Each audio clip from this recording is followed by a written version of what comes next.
Pelaku pembunuhan gadis yang jasadnya ditemukan di Sungai Jilu ditangkap.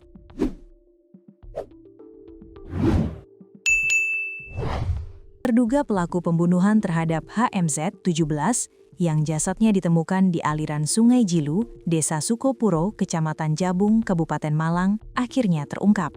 Penangkapan pelaku dilakukan oleh tim gabungan dari Satreskrim Polres Malang, Satresmob Bareskrim Polri, dan Subdit Jatan Ras Polda Jatim melalui serangkaian penyelidikan intensif. Kapolres Malang AKBP Muhammad Taat Resdi mengatakan, pelaku diamankan kemarin malam, Sabtu 21 Februari 2025.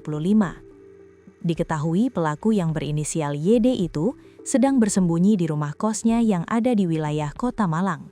Dijelaskannya saat diamankan di rumah kos pelaku tidak memberikan perlawanan. Selanjutnya, petugas mengamankan pelaku ke Mapolres Malang guna pemeriksaan lebih lanjut. Penyidik juga masih mendalami secara intensif motif pelaku membunuh korban dan adanya kemungkinan pihak lain yang terlibat. Pemeriksaan masih berjalan. Kami akan mengungkap secara terang benderang mulai dari peran pelaku, motif, dan rangkaian peristiwa yang terjadi, sambungnya.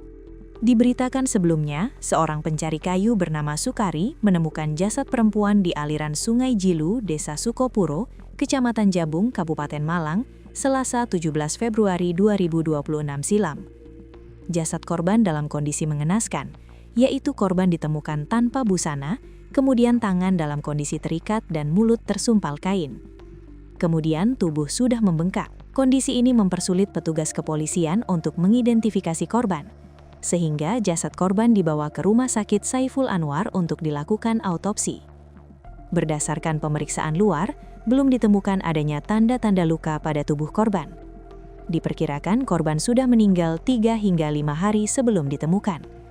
Selanjutnya, polisi berhasil mengidentifikasi korban. Hasilnya, korban berinisial HMZ 17 asal Kabupaten Nganjuk. Sebelumnya, pihak keluarga sempat melaporkan HMZ hilang ke Polsek Kedung Kandang, Kota Malang.